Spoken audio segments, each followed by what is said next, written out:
अगर महबूबा जी दुल्लत साहब के हर लिखी हुई चीज़ को सच तस्लीम करती हैं तो दुल्लत साहब ने जो उनके वालिद के बारे में लिखा अपनी पहली किताब में, क्या हम उसको सच माने? जब इस तरह के दोस्त हों तो दुश्मनों की कोई ज़रूरत नहीं है।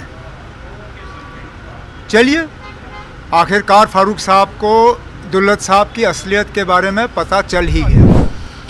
हमने इसलिए फौरी तौर सुप्रीम कोर्ट में जाके नेशनल कॉन्फ्रेंस की तरफ से भी एक पिटिशन वहाँ पे दर्ज की। और वक्फ के मामलों में आप गैर मुसलमानों को शामिल कर रहे हो तो क्या हिंदुओं के मामलों में आप मुसलमानों को शामिल करोगे? हमें सब्र से काम लेना चाहिए। हिंसा से हम उन्हीं लोगों के हाथ में खेल रहे हैं जिन्होंने इस बिल को लाके इस कौम को, इस मुल्क को अलग करने की कोशिश की। इसका मुकाबला सड़कों पे नहीं बल्कि जो रास्ता इख्तियार किया गया है अदालत का, हमें फ़िलहाल अदालत पे भरोसा करना चाहिए। अगर महबूबा जी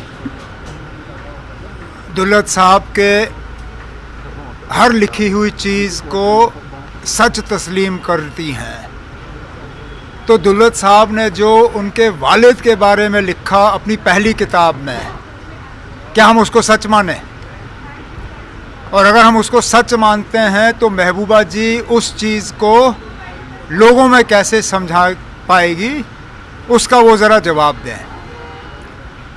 दुल्लत साहब की आदत है वो किताब बेचने के लिए सच का साथ नहीं देते। पहली किताब में भी उन्होंने किसी को नहीं बख्शा, इस किताब में भी फ़ारूक साहब को नीचा दिखाने में उन्होंने कोई कसर बाकी नहीं रखी। वो कहते हैं कि जब इस तरह के दोस्त हों तो दुश्मनों की कोई ज़रूरत नहीं है। चलिए, आखिरकार फ़ारूक साहब को दुल्लत साहब की असलियत के बारे में पता चल ही गया।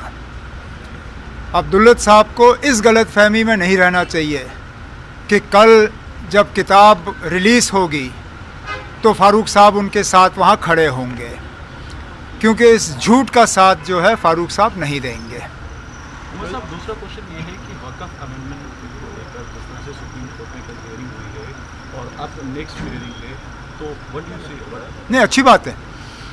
हमने इसलिए फौरी तौर सुप्रीम कोर्ट में जाके नेशनल कॉन्फ्रेंस की तरफ से भी एक पिटिशन वहाँ पे दर्ज की, जिसमें हमारे कुछ जवान ऑनरेबल एमएलए जो वकील हैं उन्होंने पिटिशन वहाँ पे फ़ाइल किया। सुप्रीम कोर्ट ने कुछ सख्त सवाल पूछे और मैं अपनी जगह मानता हूँ कि सबसे अहम सवाल उनका ये था कि अगर वक्फ के मामलों में आप गैर मुसलमानों को शामिल कर रहे हो तो क्या हिंदुओं के मामलों में आप मुसलमानों को शामिल करोगे? और हुकूमत को इस चीज़ का जवाब देना ही होगा। अब फ़िलहाल तो सवाल जवाब का सिलसिला चल रहा है, लेकिन हम उम्मीद करेंगे कि जब सुप्रीम कोर्ट का फ़ैसला आएगा तो जिन चीज़ों को लेके मुस्लिम समाज में वक्फ बिल को लेके कुछ परेशानियां हैं, उन परेशानियों का हल होगा। बंगाल में हिंसा चल रही है, नहीं चलनी चाहिए, हमें सब्र से काम लेना चाहिए। हिंसा से हम उन्हीं लोगों के हाथ में खेल रहे हैं जिन्होंने इस बिल को लाके इस कौम को, इस मुल्क को अलग करने की कोशिश की। हमें इसका मुकाबला सड़कों पे नहीं बल्कि जो रास्ता इख्तियार किया गया है अदालत का, हमें फ़िलहाल अदालत पे भरोसा करना चाहिए।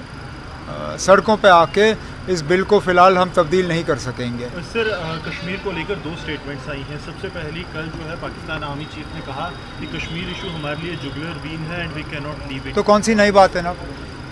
आप ऐसे सवाल पूछ रहे हो जैसे ये पाकिस्तान के चीफ ने पहली बार कहा हो। ये तो रट लगाते हैं इन चीज़ों का, जब बात करते हैं तो यही बात करते हैं, ये कोई नई बात नहीं है ना। लेकिन sir, minister of external affairs ने इसका रिप्लाई दिया है। उन्होंने कहा कि on the relation between India and Pakistan is Pakistan to vacate PoK. अच्छी बात है, तो मैं फिर वही कहता हूँ ना, कौन सी नई बात है? पार्लियामेंट का हुक्म है कि गवर्नमेंट को वो इलाका खाली कराना चाहिए। और ये आज की बात नहीं है, ये 90s में यूनानिमस पार्लियामेंट का रेजोल्यूशन पास हुआ था उस तरफ के कश्मीर के बारे में। लेकिन मैं माफ़ी चाहता हूँ ना, जहाँ आप लोग बहुत बेसब्री से और बहुत मतलब उछल कूद करते हो पाकिस्तान के पास जो कश्मीर का हिस्सा है उसके बारे में, लेकिन चीन के पास जो हमारा हिस्सा है उस पर आप लोग खामोश क्यों रहते हो? आखिरकार जम्मू कश्मीर का जो नक्शा हमारे किताबों में है उसका एक हिस्सा पाकिस्तान के पास है, लेकिन क्या एक हिस्सा उसका चीन के पास नहीं है?